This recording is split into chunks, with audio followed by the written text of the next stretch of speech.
बिस्मिल्लाहिर्रहमानिर्रहीम। अस्सलाम वालेकुम नाज़रीन, आप यूट्यूब चैनल देख रहे हैं। मैं इमरान खान हूँ। ख़बरें तो नाज़रीन बहुत सारी हैं, लेकिन एक ऐसा लतीफ़ा कर दिया PMLN ने, मैं चाह रहा हूँ कि आपका ज़रा मूड अच्छा हो जाए।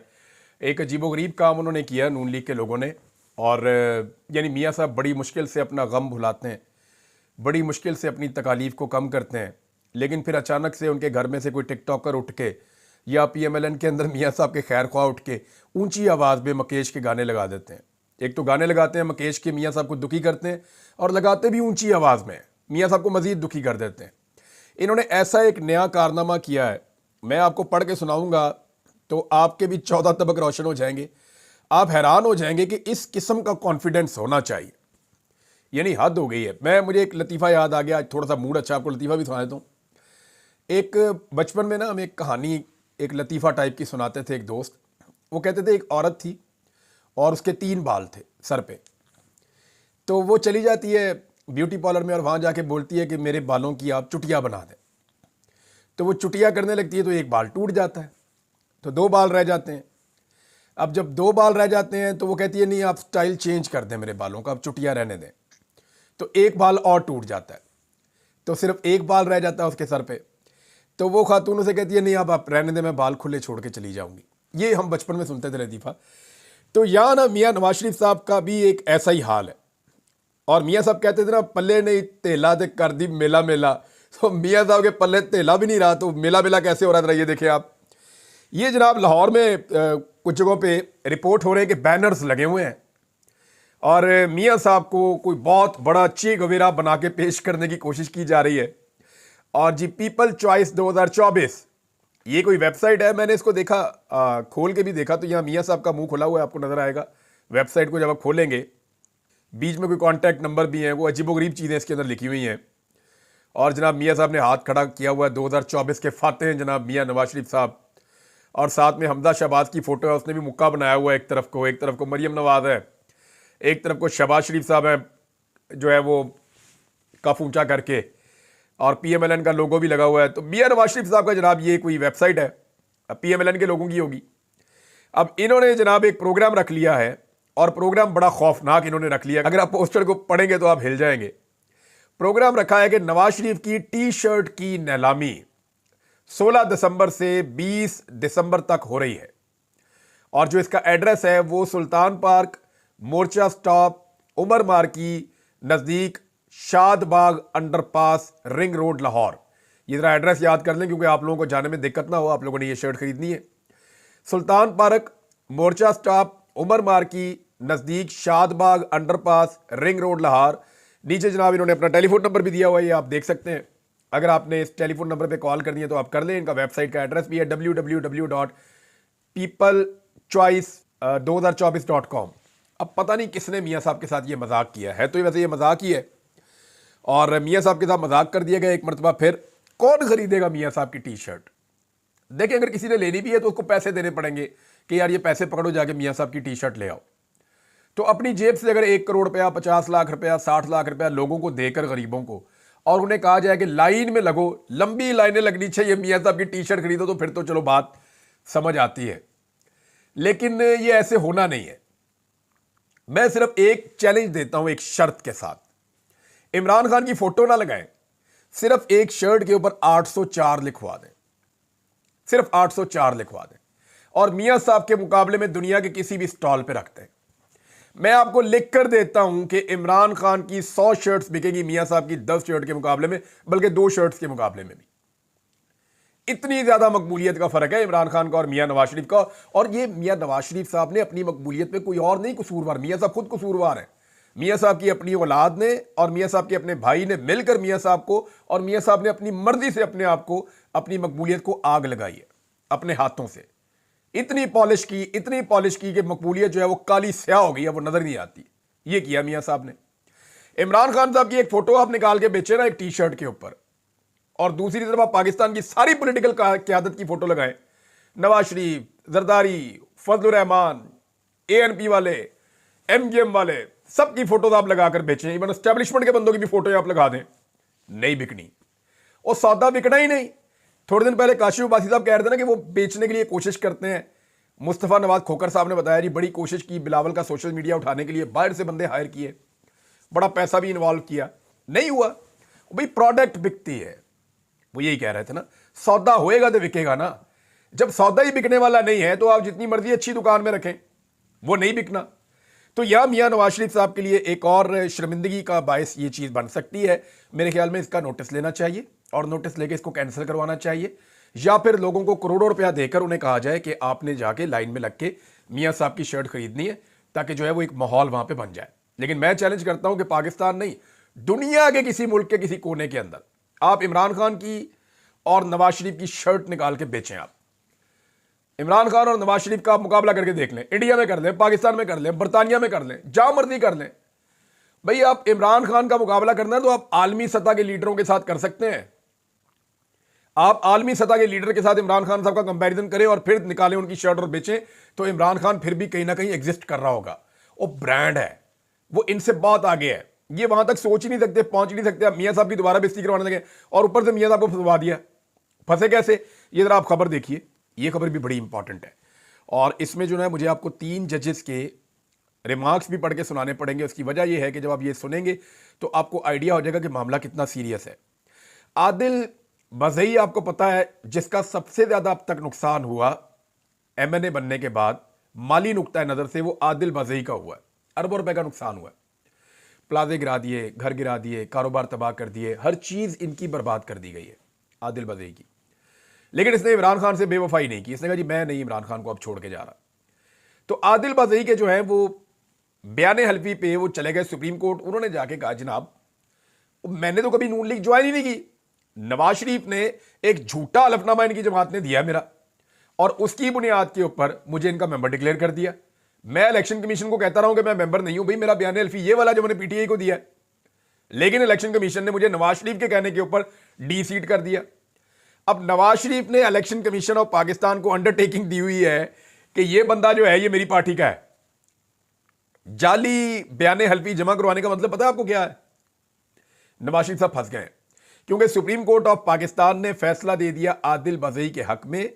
जस्टिस आयशा मलिक साहिबा, जस्टिस अकील अब्बासी साहब और जस्टिस मंसूर अली शाह साहब। अब जरा आप ये देख लीजिए इनके रिमार्क्स। जस्टिस आयशा मलिक साहिबा कहती है हकायक जांचने के लिए कमीशन ने कोई इंक्वायरी की है, इलेक्शन कमीशन ने कि भाई कौन ठीक कह रहा है, नवाज शरीफ सच बोल रहे हैं आदिल बज़ई? ये तो नहीं हो सकता कि इलेक्शन कमीशन कहिए नवाज शरीफ क्योंकि बड़ा आदमी है सच बोल रहा है।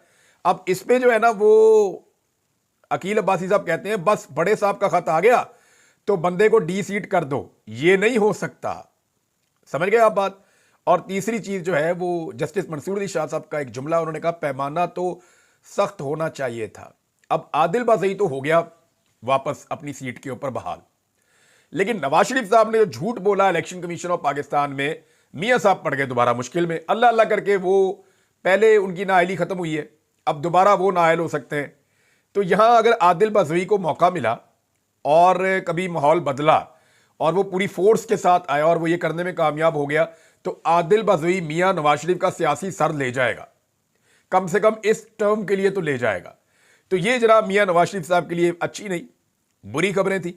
नाज़रीन, एक मैंने सर्वे करवाया था कि जनरल फैज का हो रहा ट्रायल, तो क्यों नहीं जनरल बाजवा का हो रहा? देखें, पीएमएलएन अब ये गवाहियां दे रही है।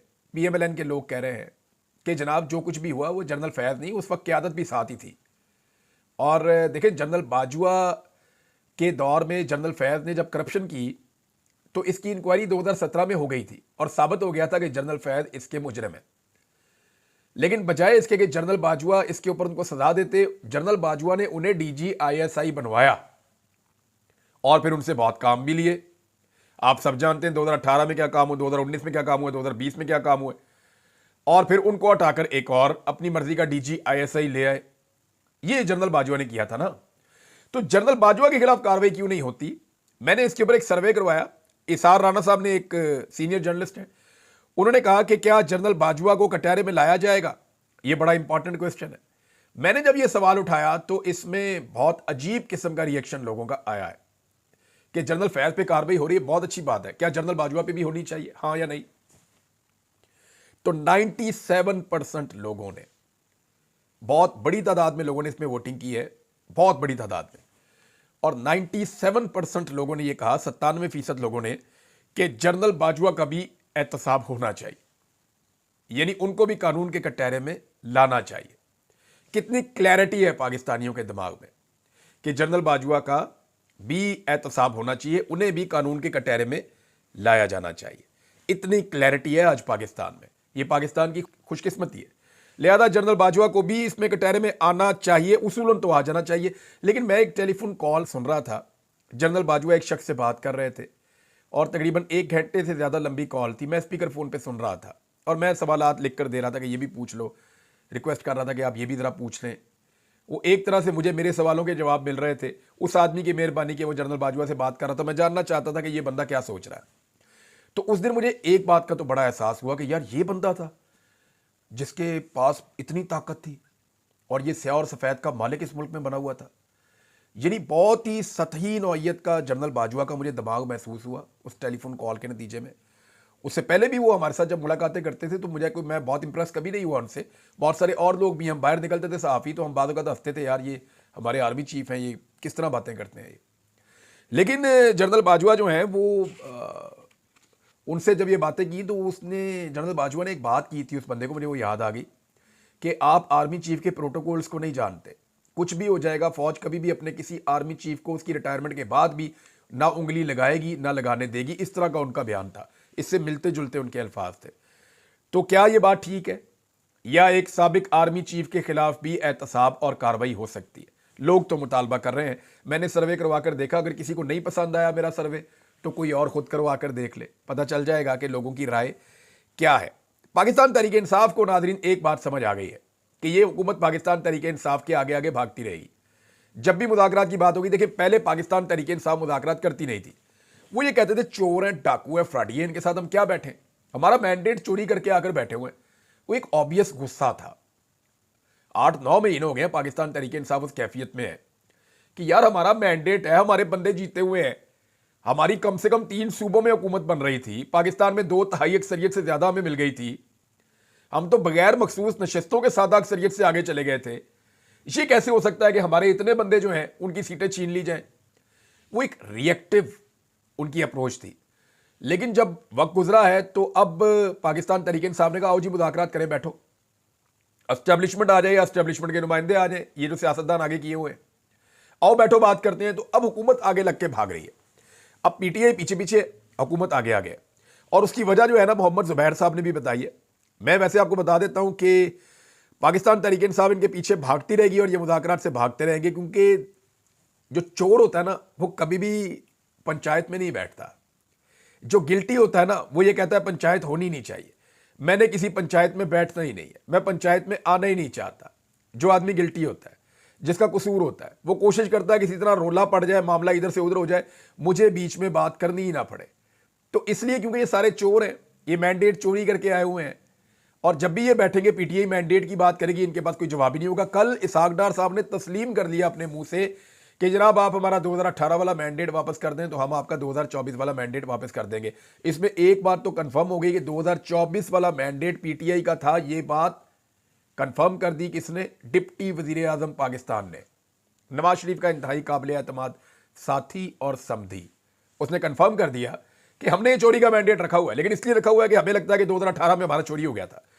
तो देखिए पाकिस्तान में हमेशा ही मैंडेट चोरी हुआ, लेकिन कितना हुआ? इतना सा। यानी धांधली कितनी होती थी? जो मकबूल पॉलिटिकल पार्टी होती थी एस्टेब्लिशमेंट, उसको 2, 4, 5, 10 सीटें ज्यादा दे देती थी। 2018 के तमाम सर्वे बता रहे थे कि पाकिस्तान तहरीक इंसाफ इस मुल्क में सबसे मकबूल पार्टी। तमाम सर्वे यही कह रहे थे ना 2018 में कि तहरीक इंसाफ इलेक्शन स्टेट में जीत रही है। तो उस वक्त जीतना तो तहरीक इंसाफ नहीं था। हत्ता कि जब आरटीएस बिठाया गया उसके बाद पंजाब में तहरीक इंसाफ से बहुत बड़ी मिकदार में सेंट्रल पंजाब में सीटें छीन ली गई, लेकिन तहरीक इंसाफ को सिंध में कराची से कुछ सीटें मिल गई। लेकिन तहरीक इंसाफ को एक ऐसे माहौल में पहुंचाया गया जहां पे उनकी इंडिपेंडेंट हुकूमत ना बने, बल्कि उनको बैसाखियों वाली हुकूमत दी जाए। ये तहरीक इंसाफ के साथ 2018 में ज्यादती हुई थी, पीएमएलएन के साथ नहीं हुई थी। मैं आपको फिर बता रहा हूं।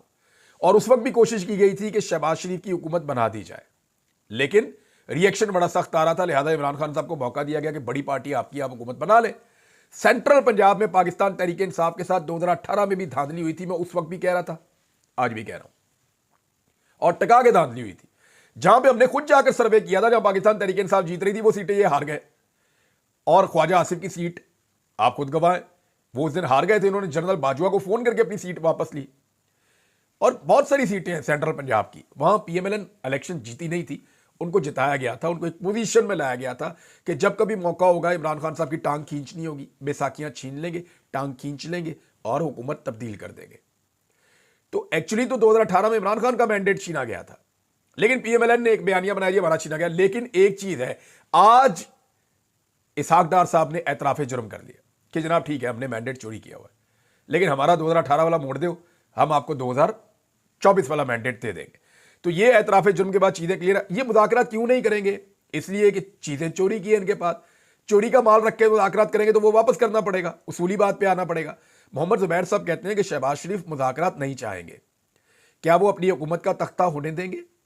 शहबाज शरीफ इसलिए एस्टेब्लिशमेंट के साथ जुड़ते हैं कि एस्टेब्लिशमेंट इमरान खान को ठिकाने लगाए और हम अगले 4.5 साल हुकूमत करते रहें। ये जनाब मोहम्मद जुबैर साहब का बयान है और बात ठीक है उनकी भी। तो शहरा 2 में नादरीन इमरान खान साहब और बुशरा बीबी दोनों पर फर्द जुर्म आयद कर दी गई है। दोनों ने सेहत जुर्म से इनकार किया, लेकिन एक बात आप याद रखिएगा कि इसमें भी इमरान खान साहब को सजा ही होनी है। जितने भी केसेस हैं ना, उनमें होनी इमरान खान साहब को सजा ही है। फिर जो हायर कोर्ट्स हैं वहां जाके इमरान खान साहब की बचत हो जाए तो वो एक अलग बात है, लेकिन ये एक पैटर्न है कि इस निज़ाम ने इमरान खान के ऊपर जो भी केस बनाया और जो भी केस चला अदालत के अंदर, वो ऐसे यरगमाल माहौल के अंदर चला कि वहां इमरान खान साहब को सजा हर हाल में दी गई है। नाज़रीन एक और चीज़ है, और ये पाकिस्तान तहरीक इंसाफ ने इसको हाईलाइट किया है, ये इंपॉर्टेंट है चीज़। और ये एक ट्वीट जो है मरियम औरंगजेब ने किया, वहां से ये मामला सारा खुला है। मामला ये है कि मुस्लिम लीग नून को दावतनामा दिया गया था जो चीन की सियासी जमात है उसकी जानिब से, मगर पंजाब हुकूमत सरकारी मुलाजमीन के हमरा सरकारी खर्च पर दौरा करने चीन पहुंच गई है। आवाम के टैक्स के पैसा जाती दौरों पर खर्च किया जा रहा है और अस्पतालों में अद्वियात की कमी का सामना है। एक तो ये इशू यहां से आप ये देख लें। दूसरा मैं आपको इसकी एक चीज़ और बताता हूं कि 10 दिसंबर को ट्वीट की गई थी मरियम औरंगजेब की जानिब से, और वो तस्दीक करती है, उसके ऊपर लिखा हुआ है बाकायदा, और वीडियो में वादे तौर पे आप देख सकते हैं कि मुस्लिम लीग नवाज के वफद को खुशामदीद कहा गया है कि नून लीग का वफद आया। देखिए वो जो है ना मुख्तलिफ मुल्कों की पॉलिटिकल पार्टीज के साथ भी मिलते हैं और उनके साथ एक वर्किंग रिलेशन भी बनाते हैं। मुमकिन है वो कल को पीटीआई को बुला लें, किसी और जमात को बुला लें, वो ये कहेंगे आए जी आपको हम खुशामदीद कहते हैं, आए बैठे बात करते हैं। लेकिन मरियम नवाज ने इसको ऐसा शो किया जैसे पंजाब हुकूमत को दावत दी गई है। वो एक्चुअली पंजाब हुकूमत की दावत नहीं है। जो क्लेम अब सामने आ रहा है वो ये आ रहा है कि वो दावत दी गई है मुस्लिम लीग नून को, और ये नून लीग के ओहदेदारों के तौर पे वहां पे गए, लेकिन गए किसमें? एयरफोर्स के जहाज के ऊपर।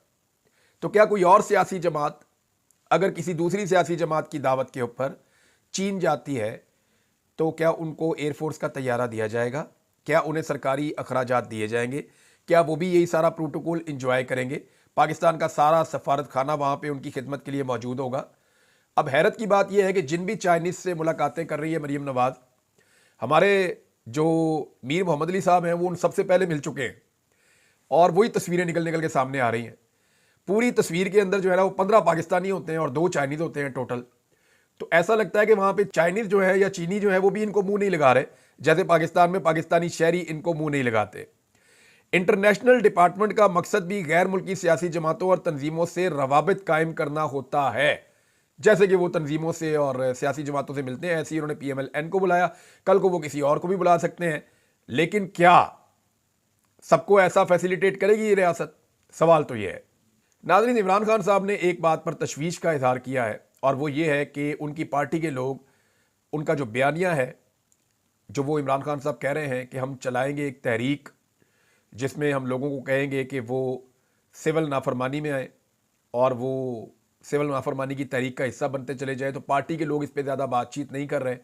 इस बात पे इमरान खान साहब ने खिफगी का इजहार किया है और इस बात को कंफर्म भी किया अलीमा खान साहिबा ने। यानी अहम खबर यह है कि सिविल नाफरमानी की तहरीक पर पार्टी रहनुमाओं की जानिब से बात ना करने पर अडयाला जेल में इमरान खान पार्टी की आदत पर बरहम, लोगों को सिविल नाफरमानी के बारे में आगाह करने की हदायत। अलीमा खान ने इस बात की तस्दीक की है। दूसरा मैं आपको एक और चीज़ बताऊं नाज़रीन, आज एक दिन और गुजर गया और पाकिस्तान तहरीक इंसाफ ने शोहदा को इंसाफ दिलाने के लिए, लापता अफराद को बाजियाब करवाने के लिए, लाशें या जिंदा अफराद ढूंढने के लिए अब तक कुछ नहीं किया। अब तक के लिए इतने, अपना ख्याल रखिएगा, अपने चैनल का भी। अल्लाह हाफ़िज़।